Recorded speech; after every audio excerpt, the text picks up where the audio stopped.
Gas పథకం super six హామీల్లో ఇదొకటి. దీన్ని అమలు చేశామని ఎంతో ఆర్భాటంగా చెప్పుకున్నారు. కానీ చంద్రబాబు నాయుడు గారి గాలి తీసేసింది ఈ పథకం తాజా లెక్కల ప్రకారం. ఎందుకు అంటే వాస్తవానికి మొదటి గ్యాస్ సిలిండర్, ఉచిత గ్యాస్ సిలిండర్లో మొదటి గ్యాస్ సిలిండర్ సంబంధించి సమయం అయితే పూర్తయింది. పూర్తయిన తర్వాత వాస్తవానికి వెళ్ళేసుకున్న లెక్క ఏంటంటే సుమారు 84 లక్షల మందికి ఈ పథకం కింద ఉచిత గ్యాస్ ఇవ్వాలి అనేది ప్రభుత్వం పెట్టుకున్న టార్గెట్. అయితే వీరిలో 1/3 1/3 వంతుకు పైగా అసలు బుక్ చేసుకోలేదంట చాలామంది. ఇది అధికారిక వర్గాలే చెబుతున్న మాట. అసలు ఫ్రీ గ్యాస్ అనేది బుక్ చేసుకోలేదట.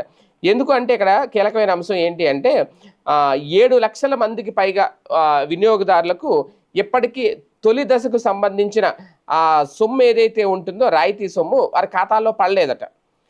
ఇది కూడా అధికారిక వర్గాలు చెబుతున్న లెక్కే. మరి ఎంత పెద్ద ఎత్తున ఈ పథకం సొమ్ములు ఎందుకు జమ